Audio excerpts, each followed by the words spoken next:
Today's shiur begins 15 lines from the top of Daf Yud.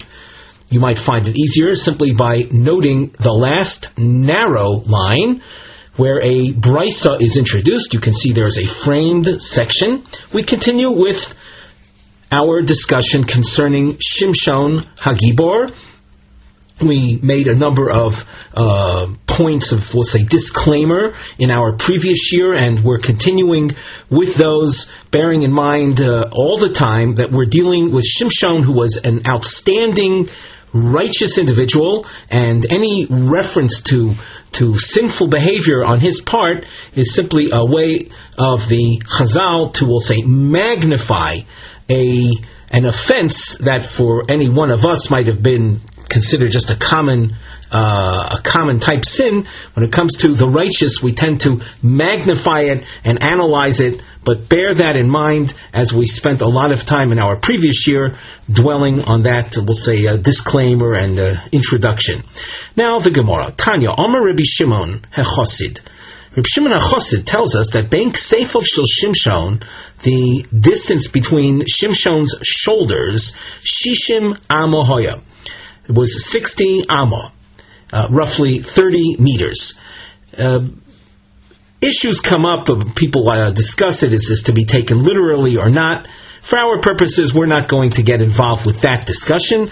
Just we'll translate the Gemara and understand that there's probably another level of understanding when it comes to numbers that seem to be exceptionally out of proportion or exceptionally larger than one would expect. There is sometimes a hint for those who know the deeper meaning of Torah. So on our level, though, we're saying 60 amos was the distance between his shoulders.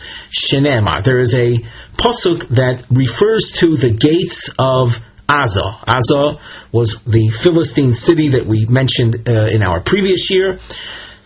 And at the end of this source, it will be told that we have a tradition that the gates or the doors of Azah, we're dealing often with walled cities when you're dealing with the biblical period, and it had gates that were 60 amos wide. A gateway, an entranceway, 60 amos wide. So this pasuk referring to the sha'arei Azah, the gates of Azah, it says there, Vayishkav Shimshon ad chatzi alayla. If you look into the story involving Shimshon, as we recommended in our previous shiur, one of Shimshon's schemes involved his lying in wait till midnight. Vayokam b'chatzi halayla, he arose at midnight. Vayechos b'dalsas sha'ir ub'shtei hamezuzos, he grabbed hold of the gates, the gates of the city, and the two posts, the side posts. Vayisoem im habriach, and he carried them off with its lock or with its bolt. Vayosem al kseifav, and he placed them on his shoulders. Ugemiri, and we have a tradition, dein dalsas Azah pchusos mi shishim amo. The doors or gates of Azah are not less than 60 amos, and he placed them on his shoulders, indicating that the space between his shoulders was enough to support those gates. 60 amos. We are going to quote a pasuk, and Rabbi Yochanan's interpretation will follow. Note on the side a mivneh, structural note, a triangle will appear in our Gemara text, one of our series markings, and here we will see a sidra shel meimros shel Rabbi Yochanan, a series of comments made by Rabbi Yochanan. Now we go to the Gemara. Vayhi toichen beveis asurim. This is a description of Shimshon toward the end of his life. Literally, the pasuk means, and he was chained to a grinder. Tochen is to grind wheat, a grindstone, and he would walk around and around turning the grindstone in the jail, the space asurim, the jail, the penitentiary where they kept their captives. Of course, in the story of Shimshon, toward the end of his life, after he revealed his source of strength and they shaved his head, so he was captured and brought into a prison of the Philistines.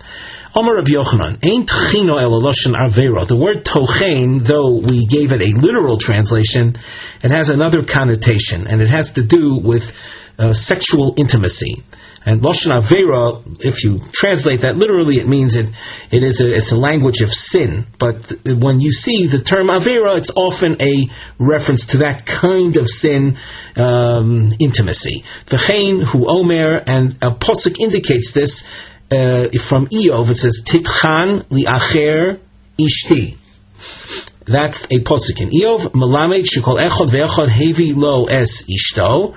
When the posuk by Shimshon in Sefer Shoftim says that he was tochein b'leis Yisrael, it teaches us that the Philistines each one brought their own wives l'beis Hasurim to this prison kidei shetis'aber heimenu, so that their wives would become impregnated by Shimshon. Of course, Shimshon was up till that point a well-known warrior man possessing great strength, and they felt that their wives could bear children from being impregnated by Shimshon. Alma Rav Papa Hainu the Amri Inshit, regarding Shimshon and his tendencies or his lifestyle. Again, I'm very, very cautious here, and I say this with trepidation. I'm going to focus on the translation of the Gemara, and bearing in mind we're dealing with one of the all-time great righteous individuals. However, his method, of dealing with his leadership position involved, we'll say, the use of women, with all that connotes. So you see that Shimshon's life, and that's the impression one gets when you learn the Tanakh, that there was a certain centrality that women played. We saw in our previous shiur, it seems that he was criticized for that approach to things, but nevertheless, you see that at the end of his life, against his will, under duress, he was made to have intimacy relations with other women, and it's based on this that we have this saying, Hainu damri inshi, kami deshosi chamro chamel, in front of the one who drinks wine, place wine. Kami refuka gridya, in front of a farmer, a man who works the earth, duvla, place vegetables. In other words, that which you're used to doing, give a person that which you're used to. And in this context, the Shimshon, since he was used to dealing with women, he was brought at the end of his life in this unfortunate state. He was brought women as well. V'omer Rabbi Yochanan, kol hamezaneh, a person who is engaged in illicit relations, immoral relations, harlotrous relations, ishto mezanenes alav, you can rest assured that that kind of person's wife will also practice that type of immoral behavior. Shneimar, the pasuk says in Iyov, this actually is pasuk tes. We just a few lines up, we had quoted pasuk yud. It says here, Im nifta libi al isha val pesach rei arofti. If a person, let's say, yields, is seduced by a woman, and a person, let's say, waits by his friend's door, with all that one can just imagine that connotes, uksiv, so that pasuk, which is pasuk tes, describes a man yielding to his lust. And in pasuk yud it says, Titchan li'acher ishti v'olel yichrun achirin. So too, one's wife will be engaged in a similar type lifestyle. V'hainu de'amri inshi, and it's based on this that people say, common saying, Ihu bei kori v'itze bei butzini. The term butzini and kori are references to the same kind of vegetation. It's just that the butzini is the young version, the small version of the kori. The kori is the fully ripe, the fully developed vegetation, however it's translated, as a pumpkin, a squash, a cucumber, whatever. But it's a mature one. So that the pasuk, this common saying is saying, he, the man, is involved with the big ones, and his wife is involved with the same thing, but the small ones. Whatever he's involved with, she's involved with. V'yomer Rabbi Yochanan, Shimshon dones Yisrael k'avim sheba shamayim. And here you can see black on white that which we've been saying all along. Shimshon was an extraordinarily great individual, and the fact that we had some Mamorei Chazal up till this point that might have indicated something otherwise. We mentioned earlier that we were simply magnifying one small part of Shimshon's life and focusing in on it. But here Rabbi Yochanan tells us that Shimshon judged Israel like the Almighty. A more loftier compliment one couldn't possibly imagine. Shenemar, the pasuk says, Don Yodin Amo Ke'echad. The pasuk actually continues. Now this pasuk was from Yaakov Avinu, who was blessing his son Don, who was the predecessor of the progenitor of Shimshon, who came from the tribe of Dan, and this was, as we saw in our previous year, a prophetic reference to the arrival of Shimshon. And it says, therefore, in this pasuk that Dan, and we're taking this in the context of he who came forth from Dan, Shimshon, judged his people ke'echad. Ke'echad means like the one, with a capital O. Like the Yechido Shel Olam, like we say, Shema Yisrael Hashem Elokeinu Hashem Echad, and here Shimshon is paralleled in terms of judgment, honest judgment, truthful judgment, like the ways of the Almighty, who is pure truth. V'yomar Rav Yochanan, Shimshon al Shmoi Shel HaKadosh Baruch Hu Nikra. Now you notice we have a little aleph here. This is the first stage of a drasha. The next line will have, let's say, a revised version of this.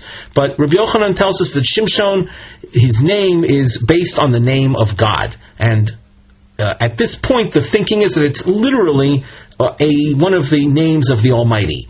Shenemar ki shemesh umogein Hashem Elokim. The word shemesh, by the way, Rashi explains, is a reference to a wall. A wall is that which protects. Now, Rabbi Yochanan is telling us that Shimshon, and having as the base of the word, or the name Shimshon, Shemesh, I know that everyone's thinking, well, doesn't it mean a sun? Well, the Rashi quotes a pasuk, Shimshosayach, which is, in that pasuk from Yeshaya, is a reference to a wall.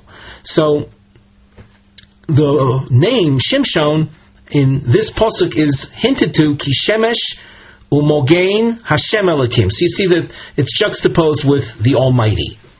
Elomeato. Well, if you're saying that Shimshon's name is based on the name of God, then lo imoche, then it shouldn't be erasable. That if you see that word, just like if you see the name of God written out, as spelled out on paper, you're not allowed to erase it. So too, the name Shimshon, you shouldn't be allowed to erase. The Gemara responds that we didn't understand Rabbi Yochanan's point. Elo me'ayin shmo shel HaKadosh Baruch Hu. We look in the Rashi, me'ayin shmo, Rashi that we're looking as the upper quarter or third of the page, me'ayin shmo she'ain shemesh she'im mamish. It's not that shemesh is the name of God, elo mogenu matzil, a shemesh, a wall, protects. It has a protection quality to it, and the Almighty protects. He guards His creations. So the name Shimshon is not so much the name of God, but more an attribute. And that's what the idea of me'ain shmo, an attribute of the Almighty, in the likeness of the Almighty. Ma HaKadosh Baruch Hu megin al kol olam kulo, just like the Almighty guards the entire world. Af Shimshon megin bedoro al Yisrael, so too Shimshon protected the Jewish people in his generation like a wall protects. The Omar Rabbi Yochanan, Bil'om chiger beragli achas hoya, shneimar vayelech shefi, Shimshon chiger b'shtei raglov hoya, shneimar shfifon alei orach. Bil'om is described here as being lame in one foot. Vayelech shefi, he walked. Shefi, the word shefi, you have an expression in Aramaic, shof miduchte, something that's dislodged. A thigh bone that's dislodged would result in a person walking with a limp, with lameness. And the pasuk that has a prophetic reference to Shimshon, Shifon Alei Orach, which is also from Bereshis Perek Memtes, which was in Parshas Vaychi. We made reference to this before, where Yaakov Avinu was blessing Don, and a descendant from Don was Shimshon. It uses the word Shifon Alei Orach. Shifon, you see the word Shefi in there in almost like a double form, indicating lame in both legs. Tonu Rabbanan. On the side of the Gemara, before we continue, we have a topic heading, the Nosei, and it reads, Chamisha Nivru Me'ain Dugma Shel Maila. There were 5 that were created in the likeness of the one above. Klomar, Shonim Mishar Hashem. When we say in the likeness, it really means different than ordinary people. And each one of these 5, who will be listed off here, in their unusual aspect, was each one in a unique part of their being. So the Gemara, Chamisha Nivru Me'ain Dugma Shel Maila. There were 5 that, if you don't translate it literally, it means there were 5 that were quite unusual, different than other men. The translation would be in the likeness of above. V'kulan loku bohen, and each one of them in their dafka, specifically in the area that they were so unusual, they were also smitten. Shimshon bekocho. Shimshon's unusual as characteristic was his strength. Shaul b'tzavaro. King Saul, in his neck. In other words, he was described as being taller, like head and shoulders above everyone else. So he had a long, powerful neck. Avshalom Besairo. Avshalom, the son of David, of King David, of David HaMelech, was a Nazir who he was called a Nazir Olam. He would be able to take a haircut, to cut his hair once a year. So that in the course of the year, his hair grew to be very long and impressive. Tzidkiyahu be'einov, he in his eyes, and Asa beraglav. Asa was a king during the first Beis Hamikdash period, and he had something unusual about his legs. And the Rashi points out, where do we know that Tzidkiyahu had unusual eyes and Asa had unusual legs? Rashi says, I don't know from where this is, what this is based on, other than that this is a tradition that was passed down from generation to generation. And as we go on in the Gemara, you notice we have some underlining. Each one of the underlines highlights the individuals we just referred to. Shimshon v'kocho. Shimshon was smitten in the context of his strength. Dichtiv vayosar kocho me'olav. And the strength that he had departed, and it was at that point that they these Philistines captured him and took advantage of him. Shaul b'tzavoro. Rashi points out regarding Shaul b'tzavoro, vayigba, he quotes the pasuk in Sefer Shmuel, vayigba mikol mishichmo. He was taller than everyone from his shoulders up, indicating some type of unusually large or long neck. So Shaul was unique in that area, and his downfall was as follows: Dichtiv vayikach Shaul es hacherev vayipol oleha. Cherev is a sword, and a sword is associated with death, and most often with decapitation. In other words, the sword is used to cut an individual at his neck. And at the end of Shaul's life, that is exactly what happened. He fell upon his sword. Basically, he fell upon this. He was impaled at the neck. Rashi points this out. Vayipoil oleho. Rashi says, Mokum shehorgin b'cherev, the place that people are executed, namely with a sword. That's v'hainu tzavor, at the neck. Hence, Shaul's uniqueness was also the source of his downfall. We go on in the Gemara. Avshalom b'sairo kidbo'inon l'meimar kamon. The issue of Avshalom and his hair will be elaborated upon later in the Gemara. Tzidkiyahu be'einov, he was blinded. Dichtiv es einei Tzidkiyahu iver. Nebuchadnezzar, the king of Bovel, who captured Tzidkiyahu, the last king of the Jewish people, during the end of the first temple period, he was blinded. And as we saw before, that he had some kind of unusual eyes, that was a tradition. And Asa Baraglov, King Asa, was afflicted in his legs. Dichtiv rak leiziknosu cholas raglov. When he approached old age, his feet became sickly. V'yomar Rav Yehuda Marav she'achzosei padgura. Padgura is the name of a foot or a leg disease. That's very, very painful. Amar le morzutra. Achzosei padgura means that padgura took hold of him. That means he became afflicted by it. Omar le Marzutra braid Rav Nachman Rav Nachman Hechi Domi Padgra. So Marzutra asks his father Rav Nachman, what's it like? Omar le Kemachat Bivsar Achai. It's like being pierced with a needle in live flesh. Mino Yoda. How did Rav Nachman know that? So here you'll see three approaches, and these three approaches are actually quite reminiscent of that which we saw on Daf Daled Amud Beis regarding the question of Ben Azai, who supposedly was an unmarried individual. How did he know what the shiur of stira was? If you recall the sugya, fine. If not, this might remind you.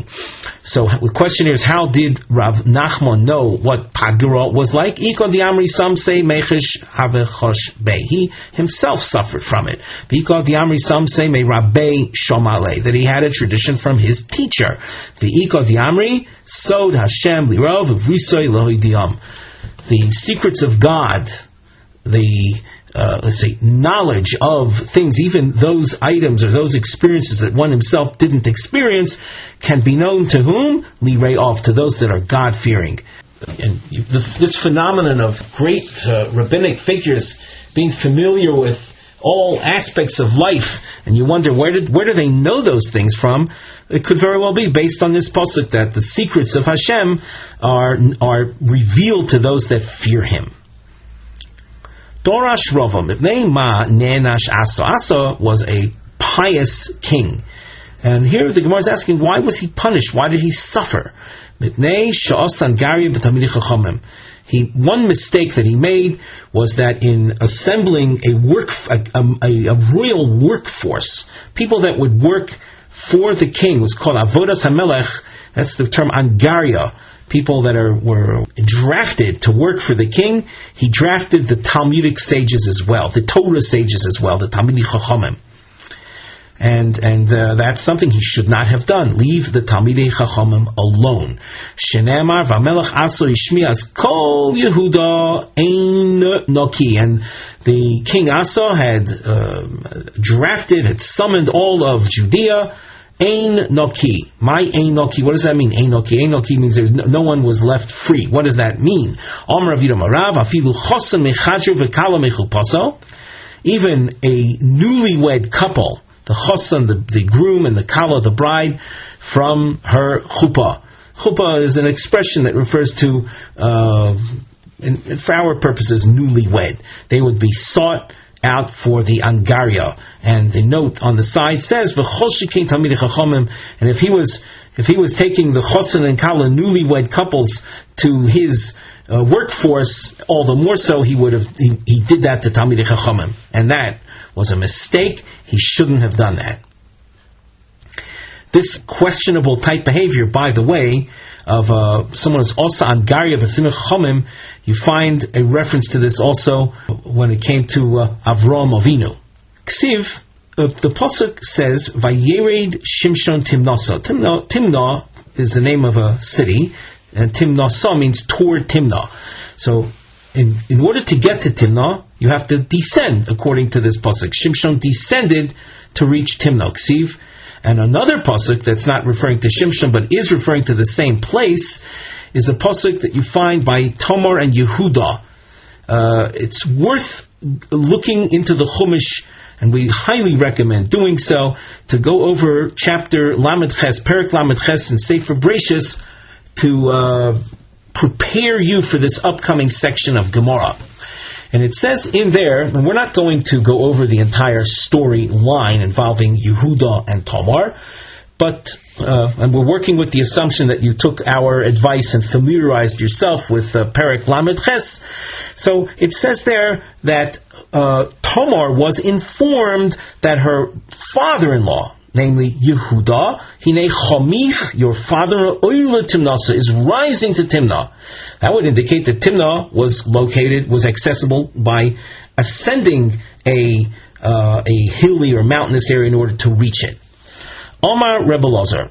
So the first of three approaches in the Gemara is an approach that doesn't take these words of Vayered and Oile as being references to physical journeys or how the journey took place, rising or descending, but rather it's a matter of spirituality.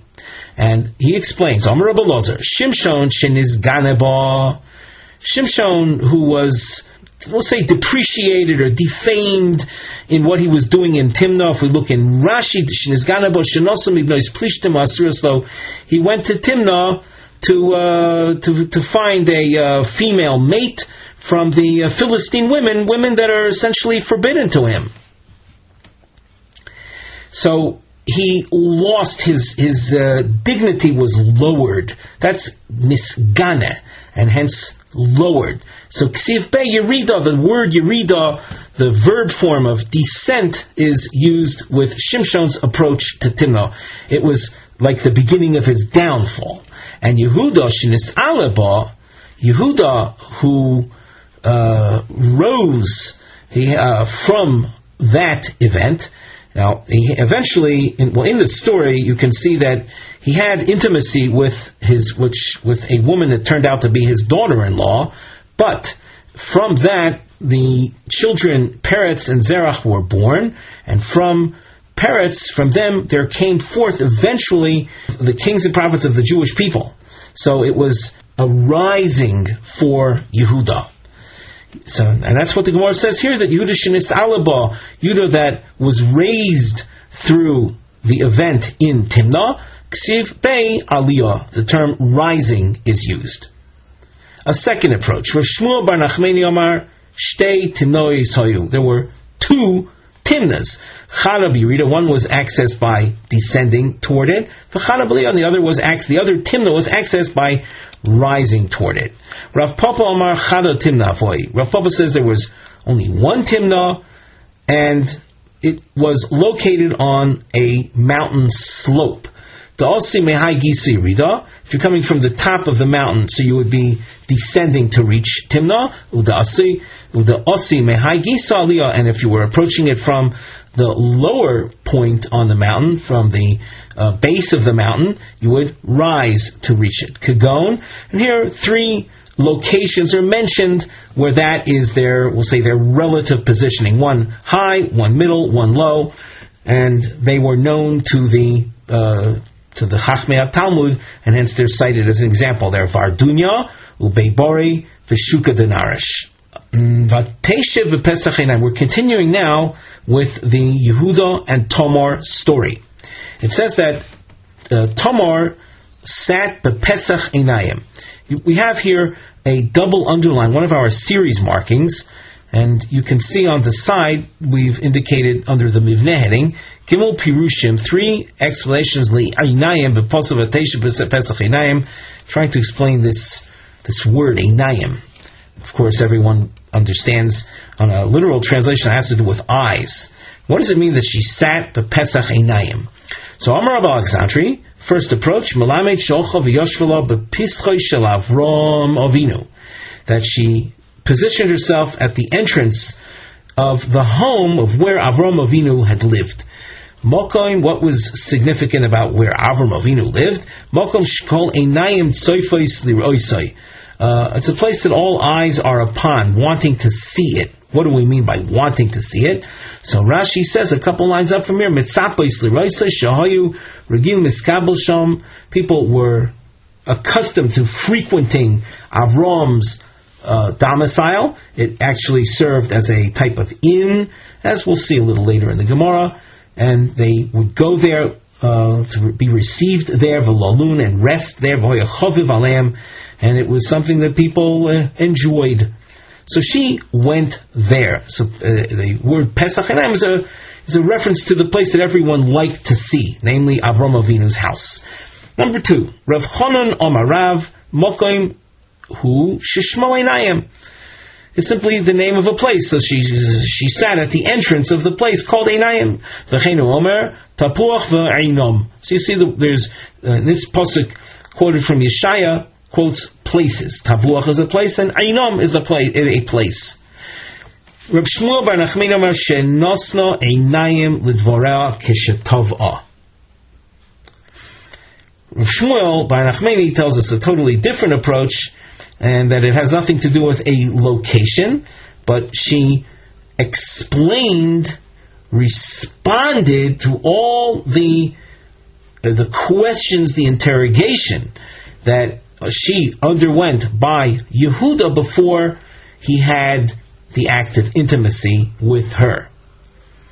As you have probably seen by studying Bereishis Perek Lamed Ches, after Yehuda's wife died, he was on the way and he noticed a woman that appeared to him as a harlot, and he was in a state of mind that he wanted to have some type of intimate experience. But Yehuda wasn't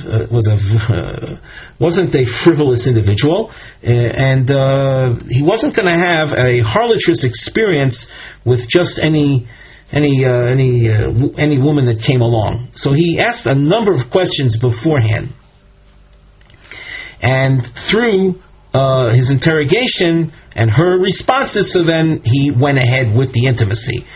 So that's what shenosno einayim dvaras. Rashi says, Dugmo Pesach Heter Nosno Le'atzmo Shein Avera B'Dover. She explained that this act that we will have together, she says, involves nothing of a sinful nature. Be aware, as we mentioned before, and from this act of intimacy, there comes forth the Davidic lineage. If you trace King David's roots from backwards, you will end up finding that he comes from Peretz, the son of Yehuda. So, Omar Law, we continue in the Gemara. The diamonds that you see here, highlighting the word Shema, are Sidra Shel Shes, written on the side of our Gemara, a series of questions, Chakira, investigative questions, Shechokar Yehuda is Tomer Lefnei Shebo Aleh, that Yehuda inquired of her before he had intimacy. And so here we go. Omar Law, he says to her, Shema Nochrisat, maybe you are a heathen woman, and I can't have intimacy with a heathen woman. Omrole Giyoras, and she says, I'm a convert. Shemo Eishes Isha, maybe you're a married woman. Omrole Panuyani, I am not married, I'm available. Shemo Kibel Boch Avich Kedushin, maybe your father had accepted on your behalf marriage, and that you really are married, and you don't know it. Omrole Yesoimo Ani, she says, no, I am an orphan child. The Rashi says a couple lines up from Yesoimani, Shoyisik Tano B'Misas Avi, I was a child when my father died. She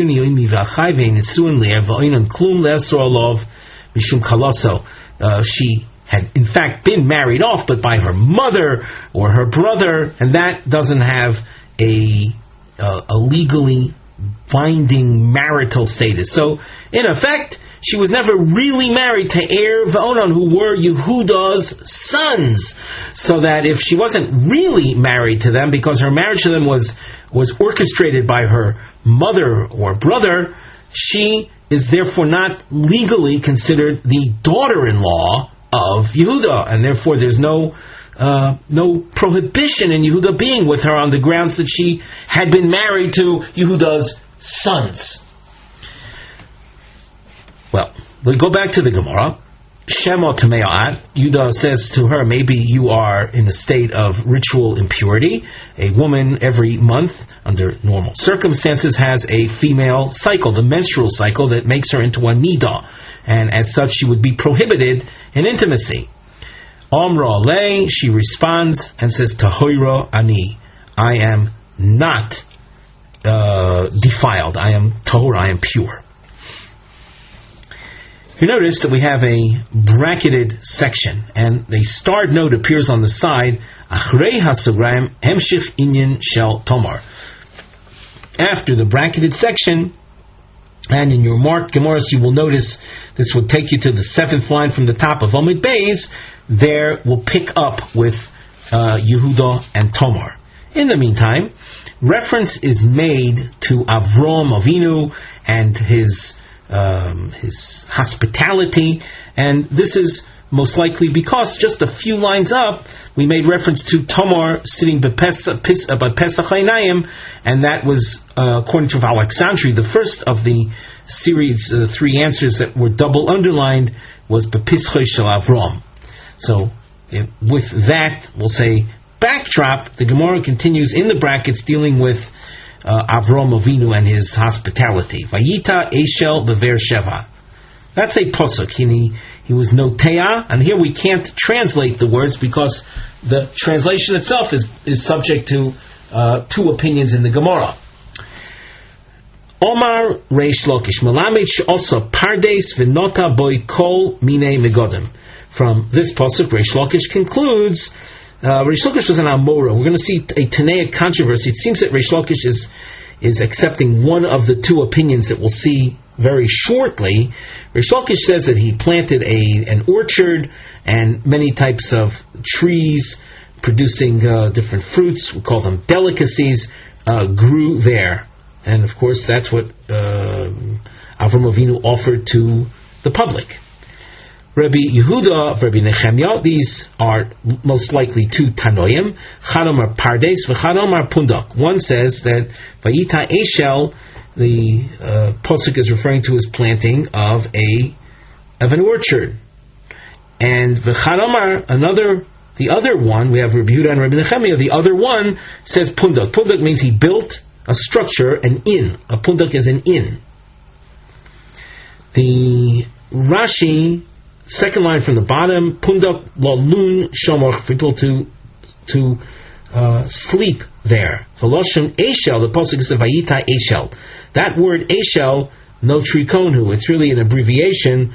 Achila, shtia, eating, drinking, levia, and accompaniment. Shoyam achila mashkan, he would feed his guests, give his guests to drink, v'achot lavoison, and afterwards accompany them. So the word, the Eshel is really a contraction. Aleph achila, shin shtia, and lamed levia, accompaniment. So now that we've seen the 2 opinions, the Gemara analyzes Bishlam Olamandama Pardes. Things would work out best according to the opinion that says Pardes, that Vayita Eshel means an orchard or a vineyard, an orchard, a grove of fruit trees. Vayita means planting. But the approach that says the construction of a motel, of an inn, of a built structure, what is Vayita? How is that relevant? How is that a relevant verb form for the construction of a building? The Gemara answers, it is. In other words, the word Vayita is not limited to the realm of botany. Dichti, kidifti, Vayita, oale, apadno. So that you see in this pasuk, Vayita, the word Vayita is being used in the context of olim, of tents, of non-botanical entities. Hence, for the construction of a building, the word Vayita is an appropriate verb form. The pasuk that we're about to read is from Bereshis Perek Chaf Aleph pasuk Lamed Gimel. Vayikra Sham b'Shem Hashem Kel Olam. Omar Reish Lakish Al Tikri Vayikra. Don't read the pasuk as Vayikra. We continue at the top of Amud Beis. Elo Vayakri.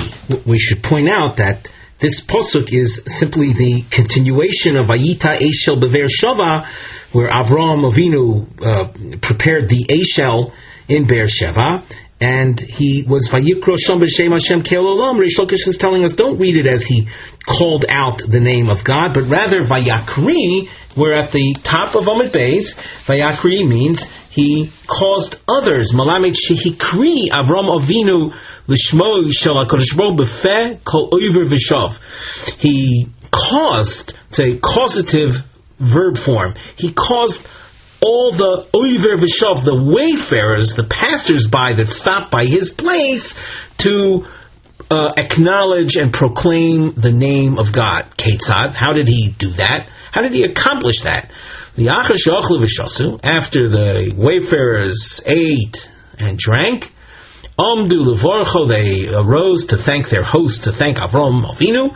Amar lahem, and Avram told his guests, his departing guests, V'chi misheliach atem, that which you ate, you think it's mine, it's from me. Mishel elokei olam achaltem, you were eating that which the Almighty God of the universe has provided. You ate from His food. Hodu v'shibchu uborchu lemi she'omar v'hoya ha'olam. You shall thank and praise and bless the one that created the world, that said, and the world shall be. The Gemara now picks up with Yehuda and Tamar. It says, Vayir'eha Yehuda vayachshevel lezoino ki chisisa paneha. Here we'll translate the pasuk, which will enable us then to appreciate the question. It says, and Yehuda saw her, and he didn't recognize her. He thought she was a common harlot because she covered her face.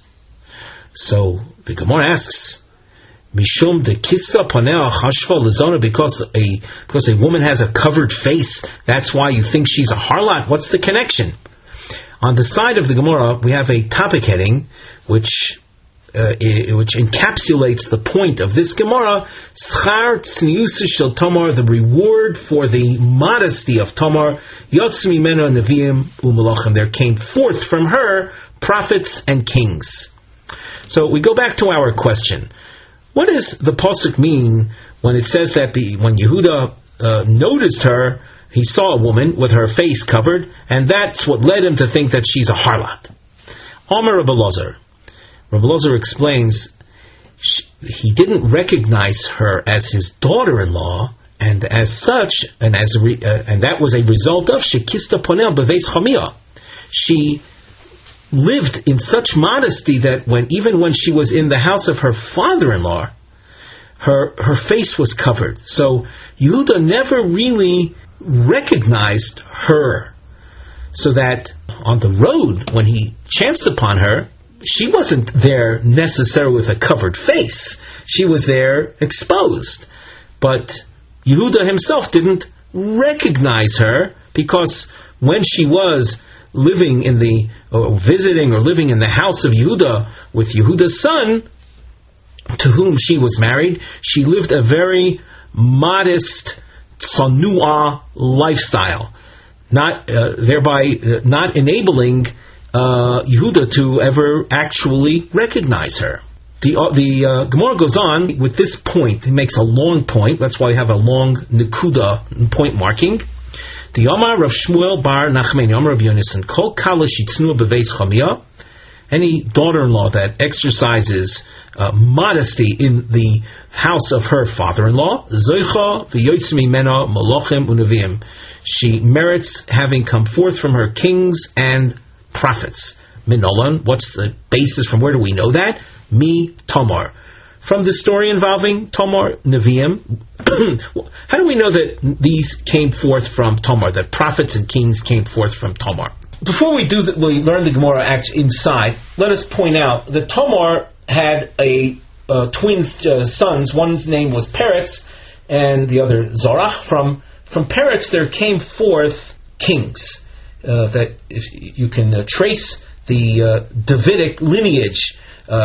King David had a great-grandfather, Boaz, whose background can be traced back to the tribe of Yehuda, coming from his son Peretz. One of the kings that were descendants from David HaMelech, his name was Amatzia. That's one of the kings of the Davidic dynasty during the first Beis Hamikdash period. Amatzia had a brother whose name was very similar, actually, Amotz. Amotz had a son. His name was Yeshaya, Isaiah, a very famous prophet. So that if we now see that Yeshaya, his father, and Amatzia, Yeshaya's father and Amatzia were brothers, so you realize that Yeshaya comes from that same lineage, Yeshaya being a prophet. Now, let's see this in the text. We are asking, from where do we know that kings and prophets come from a woman who exercises modesty in her father-in-law's presence? We know this from Tamar. Nevi'im dichtiv, Chazon Yeshayo ben Amotz. Yeshaya, the son of Amotz. And Melachim mi David. Melachim comes forth from David. The Omar Rabbi Levi, Davar Zeh, Masores. I should say Melachim, I say, comes forth from David. What more accurately, that we know that kings come forth from a modest daughter-in-law. We know this from David. And kings descend forth from David, including Amatzia, the Omer Rabbi Levi, Dovar Zeh Masoros Biodenu Me'avosenu. The following is a tradition that we've received from earlier generations. Amotz v'Amatzia Achim Havu. Amotz, the father of Yeshaya, and Amatzia, who was a king, a descendant of David, were brothers. And as we explained before, David is a descendant from Peretz, who was the son of Tamar. In the Yehuda Tamar story, Yehuda was informed, not realizing that he at this point that he had intimacy with the woman that was his daughter-in-law. He was informed that his daughter-in-law had relations at a time that she should have been waiting as a Yavama. She should have been waiting to marry the third son of Yehuda, Shelah. And this upset Yehuda very much on a quasi-legal basis. She, as being a daughter or the descendant of a house of Kohanim, she would be subject to the death penalty called sreifa, a form of, we'll say, burning. The pasuk says, "He mutses." In the context of the story, she was being taken away to be burnt, and the word that appears is "he mutses." Well, the Gemara says "he misvatza'atz miboyalei." A more accurate expression would have been "and misvatza'atz." She's being taken away against her will. In other words, she's being forcibly taken away to be executed. And yet the Torah uses the word mutzeitz. Mutzeitz is an expression meaning finding, mitzia, finding something. Omar Rav Ozer, li'achar shenimtzeu simoneha, and having hopefully studied the story with Yehuda and Tamar in Bereishis Perek Lamed Ches, as we recommended earlier, you will have seen that before the intimacy took place, Tamar insisted, in lieu of immediate payment, which Yehuda was unable to make, she wanted a type of some collateral that that she will receive from him in exchange for a later payment that he would make, at which time the collateral items would be returned. Amongst the items that she insisted on receiving was his walking stick and his signet ring, items that would clearly identify the owner. So she received these, let's say, signature items from Yehuda, and Yehuda at this point was charging her with a capital offense, of having had intimacy with some other man, when in fact he is the one with whom she had the intimacy. So her line of defense, her proof, were those signs, those signature items that he had given her. However, at that moment that she was being taken away to be killed, she was hoping that she would have those items available to show that he is the guilty party. And she couldn't find them, because when she went for the items, the Gemara tells us, when she found those items to show him that it's the owner of these items that I had, with whom I had the intimacy, Bo Samach Mem. This is a name of an angel that many have the custom of not pronouncing. You can see it's spelled out Samach Mem and an Aleph with a Lamed. Sometimes I refer to him as Uncle Sam, Samach, the Samach Mem. This is an angel sometimes associated with the Sotah, let's say the force of, I don't know if we can use the force of evil as if that's a good interpretation or good translation, but it represents the force of, let's say, prosecution against mankind. So this angel came, this Samach Mem came, the Richakon, and distanced those items that she was hoping to produce. Bo Gavriel is known as an archangel who comes to the defense, and he came the Kirvon and drew them near. And it's in that context that you see the word he mutzeitz. She found the items. Hainu dichtiv.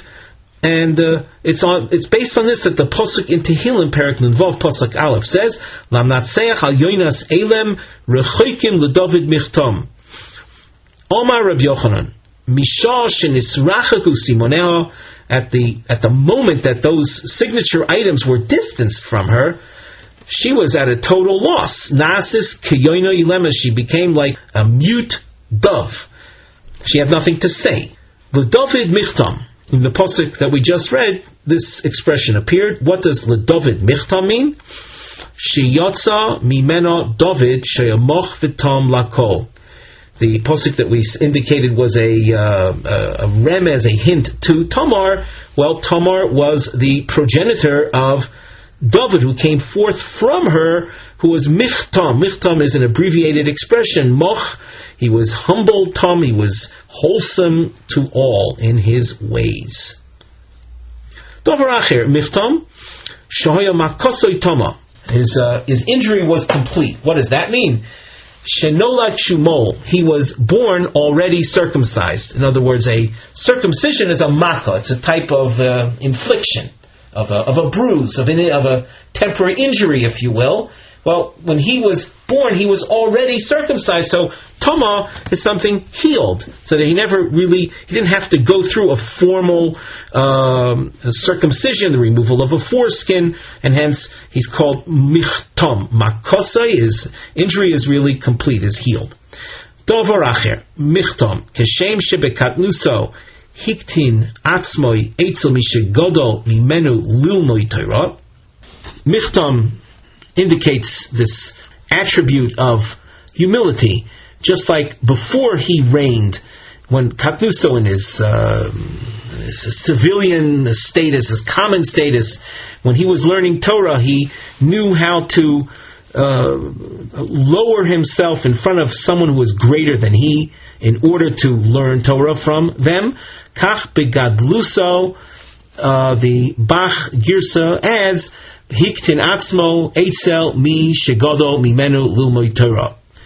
Even when he was great, when he ascended to the throne, he nevertheless was very humble and learned Torah from those who, and he lowered himself to learn Torah from those that were greater than him in Torah learning. The Rashi says, Kach begadluso leachar shemolach. After he became king, he continued this behavior. V'loshen michtam shoysotomo makoso mitchiloso v'asofo lo nechser an v'senuso v'lo nishtanis. From beginning to end, he never lost any of his humility. Those who are familiar with the story in Maseches Brochas Daf Dalet Omen Aleph, involving David HaMelech, using there, the Gemara features names that he used to learn from Mephibosheth, and he would humble himself in front of Mephibosheth. David HaMelech himself was zoichet to have a son that was even greater in learning. The Gemara continues, V'hi shalcha el chamia leimor. She sent to her father, Tamar sent to Yehuda, her father-in-law, saying, L'isha sher eile lo anochi hara. My pregnancy is from the man to whom these belong. And she was sending the makel and the walking stick and the signet ring to him. The Gemara asks, V'temo le meimar. Rashi says, V'temo le meimar lo shaliach. Why doesn't Tamar tell the agent, the emissary, Emor lo shemimenu ani hara v'elu simonov. Tell him that he impregnated me and these are his signature items. Why doesn't she spell it out? Why is it this covert, vague fashion? The owner of these items is the one that impregnated me. Basically, tell him, she should have said to the agent, tell him that you impregnated me and these are your things. The Gemara answers, and you'll notice we have a long answer marking. On the side of the Gemara, before we get into this, from that which Tamar did not say explicitly that Yehuda impregnated me, we learn the following well-known principle.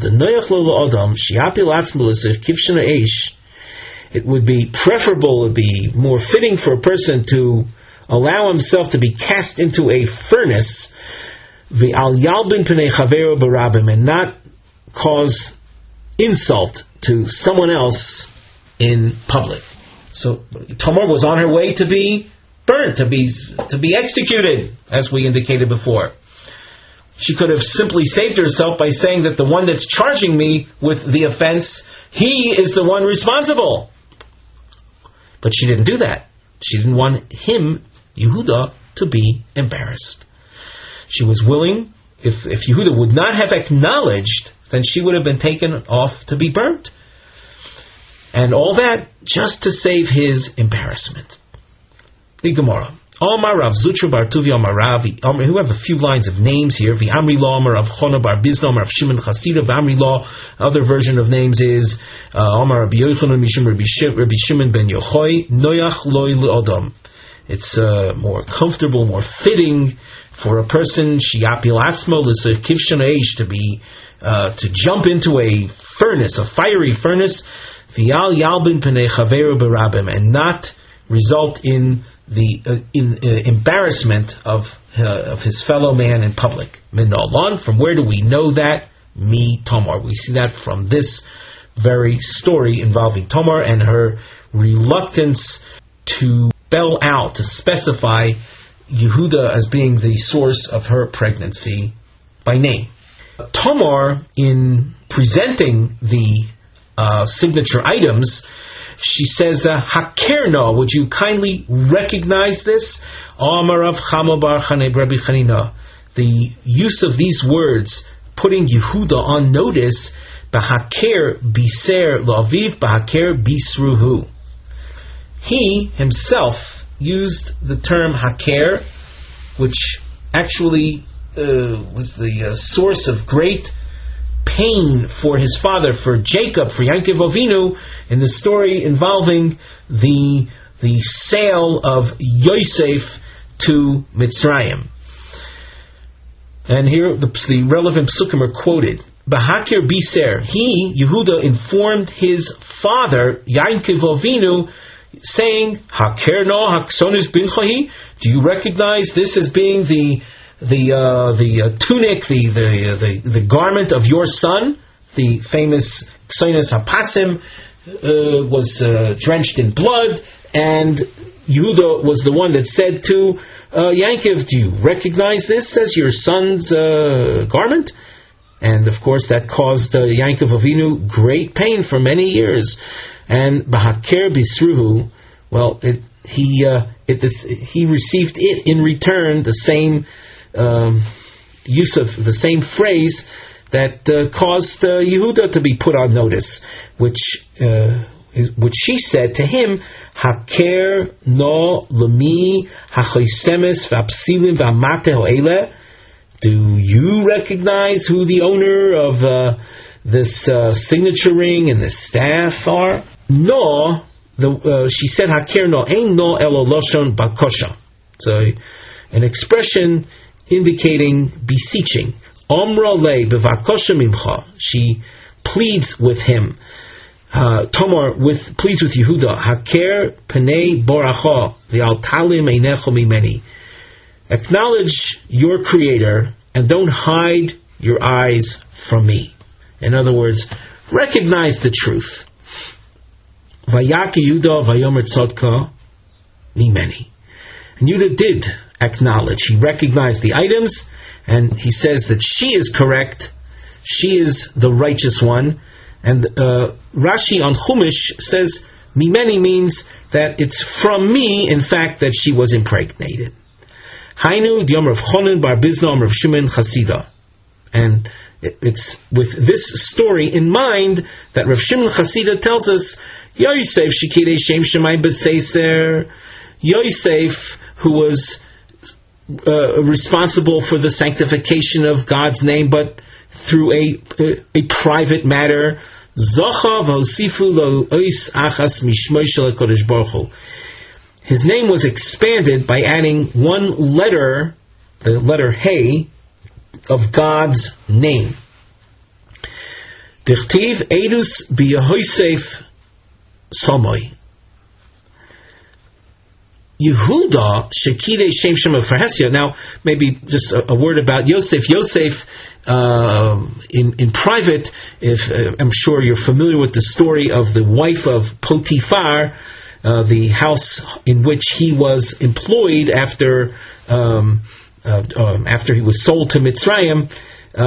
He was working in the house where the matron of the house, the wife of the owner, wanted to have intimacy with him, and Yosef, avoided her. And that is a sanctification of God's name, but it was under private circumstances. So he merited having a letter of God's name added to his name. Yehuda Shekidei Shem Shemai B'Farhesia. Yehuda, who sanctified God's name by his public display of honesty, of truthfulness, Zocha v'nikra kulo al shmo shekadosh baruch hu. His entire name, if you were to, let's say, just overlook the Dalet for the time being in his name, you would see the letters that actually form God's name, so that it's in the merit of his sanctifying God's name that he was originally called by that name. Kevon shehoidev omer tzodka mimeni, when he conceded and said, yes, she is righteous and the pregnancy is really from me, Yotza Baskov Yomra, a heavenly voice came forth and said, you saved Tamar and her two children that were as yet unborn from the fire.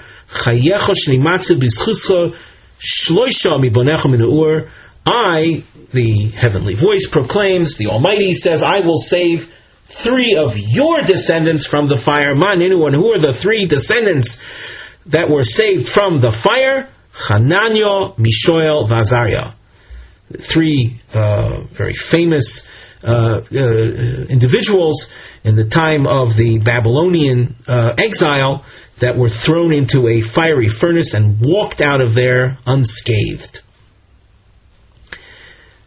Tzodka mimeni. He proclaims that she is she is the righteous one, and her pregnancy is from me. Mino Yoda, how did Yehuda know that her pregnancy was from him? Maybe others had relations with her, and from them that she became impregnated. Yotso Baskol V'Omra, it was a heavenly voice that was speaking here. Mimeni Yotsu Kvushim. We take a look at the Rashi. Vayomer Baskol Omra. It was a heavenly voice that said, Tzodka Mimeni. Kvushim Dvorim Alumim. Kvushim, in the Gemara we just read, we saw that Mimeni Yotsu Kvushim, from me, from on high, from the Almighty, secrets came out. What does that mean? Dvorim Alumim, things that were hidden. Nixru milofanai sheyetzu mizu melachim v'yev shalotzis elam Yehuda tichtiv kurar Yehuda kvushim divrei seiser gzeros hamelech. These kvushim are, we'll call it the secret plan, the divine plan. That the divine plan was that kings should come forth from Yehuda. And the word kushim you find in other contexts. Bahadi kafshe de kutshe brichu lamalach. You find Masachas Brochus Gabi Chizkiah with regard to Chizkiah Hamelech. That same expression appears. So that the incident involving Yehuda and Tamar was in effect the fruition or the origin of from which the divine plan came to be, that kings would come forth from Yehuda, and it's from this intimacy. V'lo Yosaf oid l'daita. At the end of the story involving Yehuda Tamar, this pasuk appears. Omar Shmuel Sabo Chamur de Rav Shmuel Barami Mishmei de Rav Shmuel Barami Kevon Sheyada. Once Yehuda had intimacy with her, and Rashi adds, and he recognized that she was a righteous woman and had only pure intentions. Lo posak mimeno. He didn't stop. He didn't sever or stop his relationship with her. Here you see the expression "v'lo Yosaf od l'daita." What is that? How are we to understand that? It says elsewhere, Kol Gadol V'lo Yosaf, a great voice that does not cease. And hence you see V'lo Yosaf over there meaning not stopping. So to here, V'lo Yosaf means he didn't stop his relationship with her. At this point, we turn to the story involving Avshalom. Avshalom, the son of David. There are quite a few chapters in the Tanakh, in the book of Shmuel, Samuel, Beis, that are dedicated to Avshalom. It's worthwhile opening up that sefer, the book of Shmuel Beis, and of course, if you're not already familiar with the Tanakh, which certainly would be a good idea to achieve the familiarity with the Tanakh. If not, at least to go over the relevant chapters by skimming ahead in the Gemara, you can see a number of different chapters are referred to. They appear in, of course, there's successive chapters that would make understanding and appreciating this section of Gemara a little bit easier. So the source we saw earlier was that involving Avshalom, who was haughty, he showed proudness through his hair, and we learned that his downfall was through his hair as well. In fact, the source is, of course, the Mishnah on Daf Chesomet Beis, and now we elaborate on that story. On the side, we've simply called this Avshalom. Tanu Rabbanan, Avshalom B'sairoi Morad, and we have a bracketed section. If you skip it initially, you continue the smoothness of the reading. Lefikoch nitle b'sairo. Avshalom rebelled through his hair, and therefore his eventual downfall was through his hair. Nitla means literally he was suspended, he was hung by his hair in tree branches, at which point he was executed. Let's go over this again with the bracketed section. Avshalom Besairo Morad, Shinemar.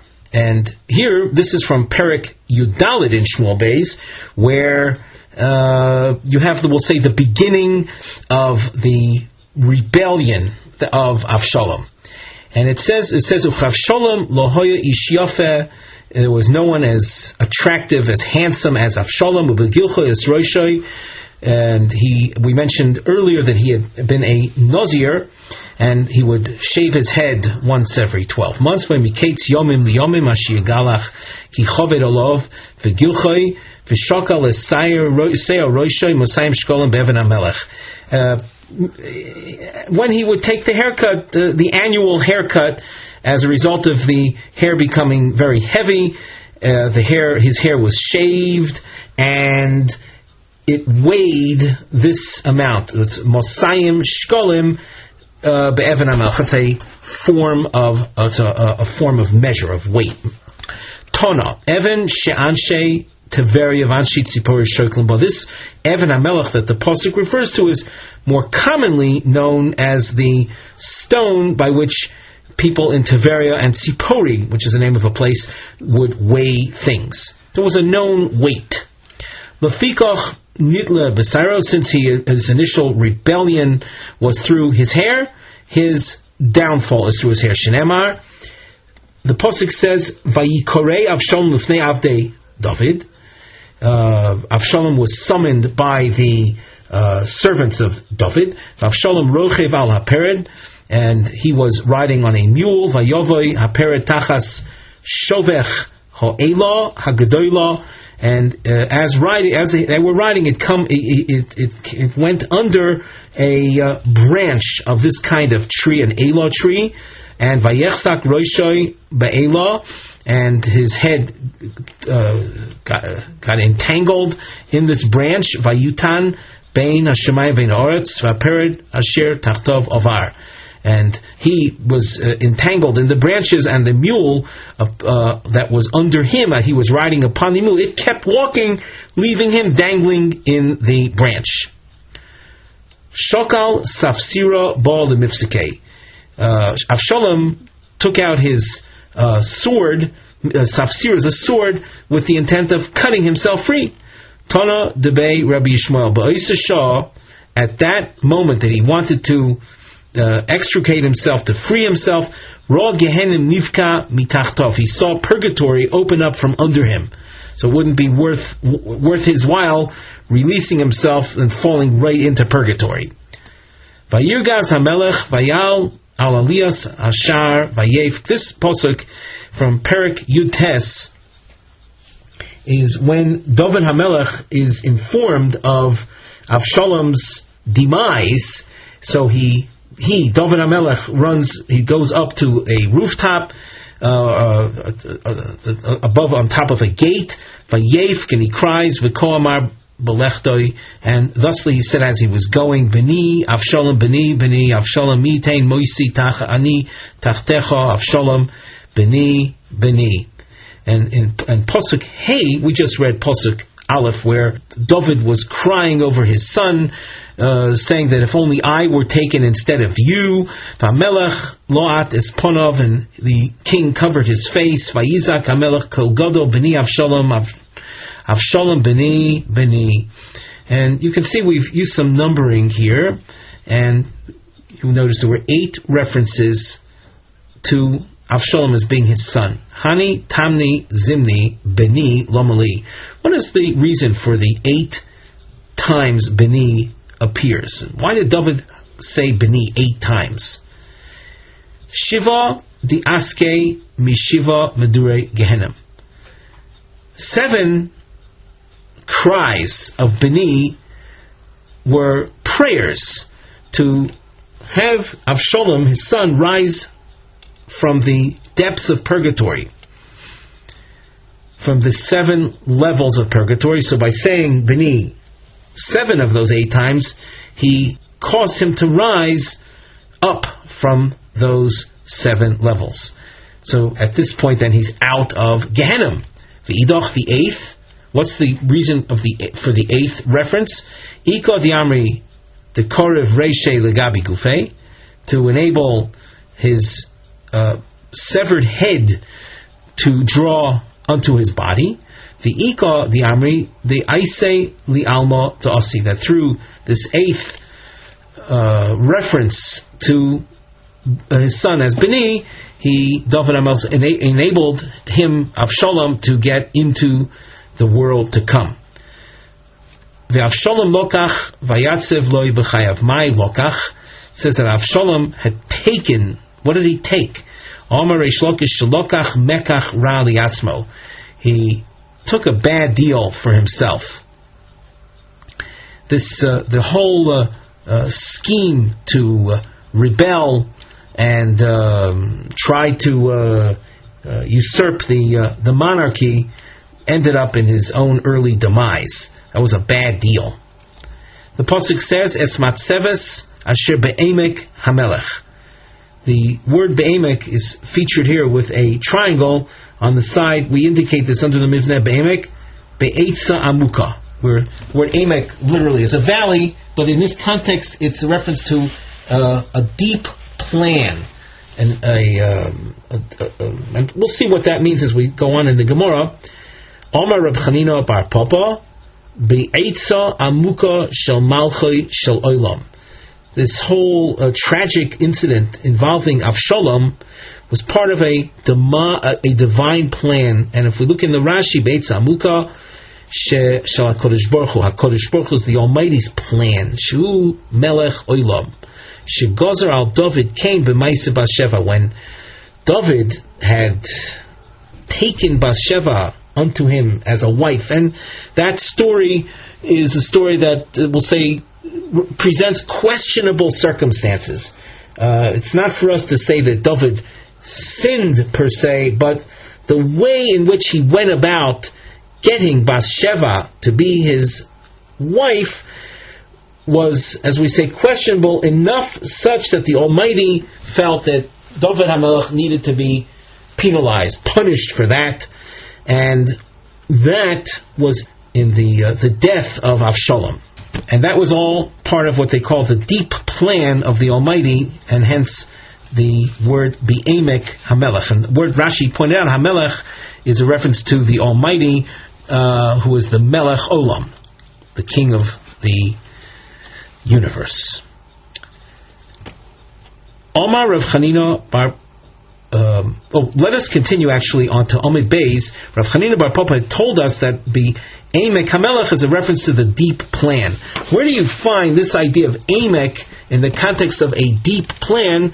Dichtiv, after the Maisa with Bathsheba, it says, and we're at the top of Daf Yud Aleph, Amar Aleph, Hineni meikim alecha ra mi beisecha. I am going to rise forth from your house evil. And as we said, that was Avshalom who came forth as punishment for what David had done with Bathsheba. Kayotze badover to Omer. Similarly, we see this use of the term Emek in the context of Yosef. Yosef, who was sent by Yaakov Avinu to seek out the welfare of his brothers, which eventually led to Yosef meeting up with the brothers and their being jealous and enraged and selling him off as a slave, to selling him off to Egypt, which snowballed or led into the Jewish people eventually going into Egypt and becoming enslaved, and the eventual redemption. So that what appeared to be a casual or minor event was really part of a divine plan. And here the Gemara says, with regard to Yosef, it says, "Vayishalcheu me'emek Chevron," and he was sent by Yaakov from Emek Chevron. Literally, simply, it would appear to be the name of a location, the Chevron Valley, but it means Omer Rab Chanina bar Papa, Be'etza amuka shel oisei tzadik shekovur b'Chevron. It's part of the divine plan that was made with Avram Avinu, who was buried in Chevron. So Emek means a deep plan. Chevron is a reference to Avram Avinu was buried in Chevron. And what's the deep plan that was made with Avram Avinu? Dechtiv Yodoa Teda Ki Ger Yia Zaracha. The Almighty had appeared to Avram, saying that your descendants will be strangers in another land, and they'll be enslaved, etc., and so forth. And all of that came to be. The plan started going into effect with Yosef being sent Me'emei Chevron to greet his brothers. With that, we conclude our shiur for today.